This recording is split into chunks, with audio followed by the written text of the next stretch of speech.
¿Cómo tú empiezas esa etapa? Por el cuello y me levanta. Entonces ella se asustó porque no respiraba. Hablando con E2, hablando con E2. Hola, hola, ¿qué tal a todos mis amigos? Bienvenidos una vez más a este programa que fue hecho pensando en ti. Mi nombre es Yumisei Vizcaíno y hoy me encuentro con... Libet Ramos, gracias por la invitación. Hola, Libet. Cuéntame más o menos tu testimonio. Cuéntame todos los sucesos de tu vida desde que tú empezaste. Bueno, puedo contarte un poco desde mi niñez, desde que era bebé, tenía 2 añitos apenas, cuando de repente mi mamá ve que estoy durmiendo mucho y ella dice que va a buscarme a la casa, a la cama, y cuando ella me ve toda morada.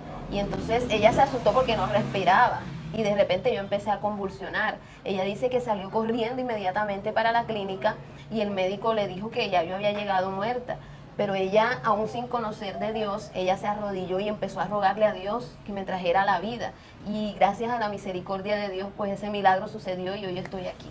Esa es una etapa en la que tú en realidad no recuerdas bien, tú te sigues de lo que tus padres y tu madre te comentan. Pero me gustaría saber qué etapa de tu vida más adelante que tú recuerdes te marcó o que tú tengas un recuerdo frustrante de ello. Bueno, la verdad es que muchas, creo que todos hemos pasado por situaciones difíciles en nuestra vida, pero algo que a mí me marcó demasiado, que ahora en la actualidad le llaman bullying, pero de pronto en mi época, no es que esté vieja, pero antes no tenía ese nombre, quizás era acoso o burla, y es algo que yo viví mucho cuando yo estaba en bachillerato, desde sexto de primaria, 10, 11 años, que viví bastante eso, o sea, sufrí demasiado maltrato de mis compañeros, tanto así que uno de mis compañeros, yo era la más bajita del salón, entonces como era la más chiquitica, pues se burlaban muchísimo de mí, se burlaban y me decían cosas que me ofendían demasiado. También se burlaban de mi frente, me decían, yo ahora lo tomo de manera muy jocosa, se podría decir, pero antes sí me afectó. Obviamente fui creciendo con esas inseguridades, no me gustaba estar frente a cámaras, no me gustaba que me grabaran ni que me tomaran fotos a raíz de todo eso que sufrí. Tanto que un compañero una vez me coge por el cuello y me levanta. Pero él era súper alto y él me pegó así a la pared, o sea, sin yo hacerle nada, o sea, no le hice nada, absolutamente nada a él, pero yo así chiquita me cogió por el cuello y me levantó así en la pared en el colegio. Y yo le decía, pero si yo no te he hecho nada, o sea, simplemente me lo hacía. Otra vez, otra compañera también fue lo mismo, pero esto sí fue en la calle. Y también me cogía por el cuello, no sé qué tenía mi cuello, pero en realidad, o sea, me maltrataban, tanto físicamente como verbalmente. De mí se burlaban demasiado, de mi frente me decían frente muralla, frente la FARC, y a mí eso ahora me da risa, porque la verdad es que en ese momento sí me afectó, pero ahora ya Dios me hizo libre de todas esas cosas. Bueno, tengo una pregunta. ¿En algún momento de esa etapa tú le comentaste a alguien, a algún profesor, a tu madre? O sea, siempre te quedaste callada. Siempre me quedé callada.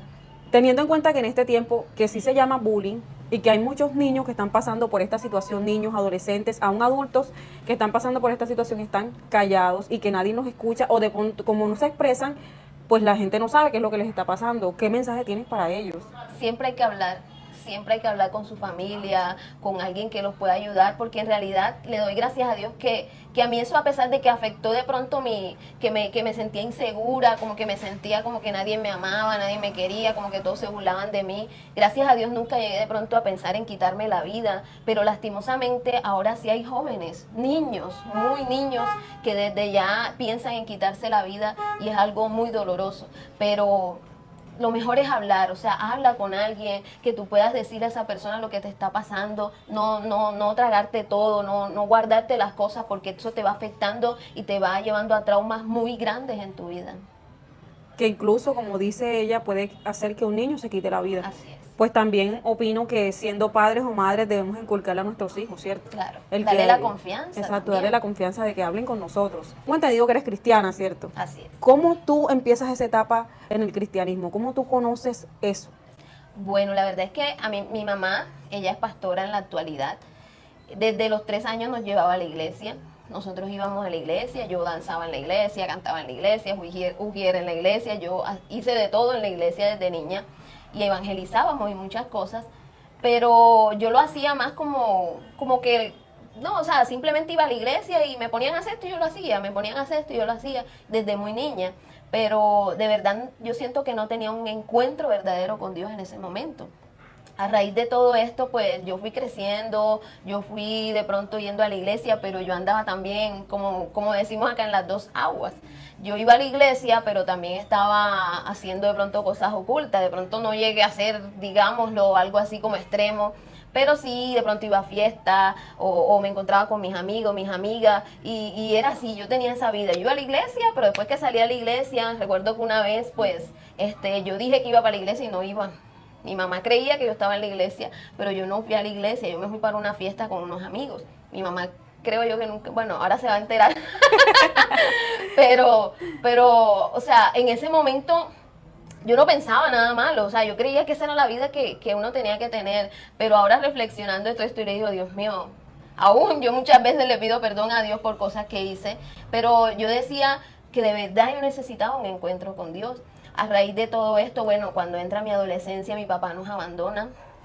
Mi mamá le toca súper duro porque mi mamá lavaba ropa de vecinos, lavaba ropa de muchas personas, porque mi papá cuando nos abandona, pues él se va totalmente, o sea, no nos dejó nada, no nos daba para el alimento. Y a raíz de todo esto a mi mamá le tocaba aún recoger latas en la calle. Mi mamá las machucaba y las llevaba a la chatarrería para venderlas, para comprar leche, para comprar pan, para que nosotros pudiéramos tener desayuno al día siguiente. Mi mamá le tocó muy duro con nosotros y somos cuatro. Éramos cuatro, quedamos cuatro y a raíz Disculpa de que te interrumpa, claro. ¿de qué edad dejó tu padre a ti con tus hermanos, con tus cuatro? Son Bueno, cuatro en total. Sí, somos Ok. cuatro. Yo tenía 10 años. ¿Y tus hermanos? Mi hermano mayor pues tenía 16, mi hermana, la que le sigue a él, tenía 13, pero yo soy la tercera, y mi hermana menor tenía 6 años. O sea, los dejó a todos pequeños. Así es, estábamos todavía pequeños y bueno, a raíz de todo esto yo fui creciendo con mucho resentimiento con mi papá, porque esto para un niño, yo recuerdo que mi mamá ese día me estaba bañando y cuando ella me dijo, tu papá nos abandonó, y yo empecé a llorar, a ver a mi madre sufriendo, llorando, porque obviamente, o sea, éramos unos niños y yo pensaba mucho en mi hermana, porque mi hermana menor fue la que más sufrió a raíz de todo. A raíz de todo esto, mi hermana menor fue la que más sufrió, mi hermana Caroline, y ella creció muy rebelde, porque a raíz de la falta de una parte paterna, yo por eso digo que un padre es muy importante en un hogar, porque es como esa autoridad, como ese referente que nosotros tenemos de esa parte que uno como ser humano le hace falta. La mamá obviamente nos cobija y todo eso, pero siempre vamos a necesitar de un padre. Y a raíz de todo esto, pues yo fui creciendo con resentimiento con mi papá. Y hubo un momento en que yo, o sea, no lo perdoné, yo le hablaba, porque él luego de todo esto, él nos visitaba y nos dio para el alimento y muchas cosas, él empezó a mejorar con nosotros, pero él se enferma de cáncer. Mi papá se enfermó de cáncer y él estuvo en etapa casi terminal, porque era un cáncer bastante avanzado, era un cáncer en la columna. Y a raíz de todo esto, pues, yo empecé a pensar que en realidad yo necesitaba perdonarlo, porque quizás en cualquier momento él no iba a estar en esta tierra con nosotros, y yo lo perdoné, yo lo cuidaba en la clínica. Bueno, o sea, tengo una pregunta para ti. Cuando él estaba en esa etapa terminal, ¿nunca pensaste como que ojalá y le pase algo, ojalá y se muera o no? ¿Nunca pensaste eso? ¿O llegó un momento en que tú dijiste, te lo mereces o algo? No, o sea, nunca pensé de que mi papá, o sea, de pensar en que él se muriera, porque a pesar de que él nos había abandonado, puedo tener muchos buenos recuerdos con él. O sea, él fue un buen padre a pesar de todo, que él nos abandonó. Obviamente esa etapa en nuestras vidas fue súper trágica para nosotros como niños. Hablando con E2, hablando con E2.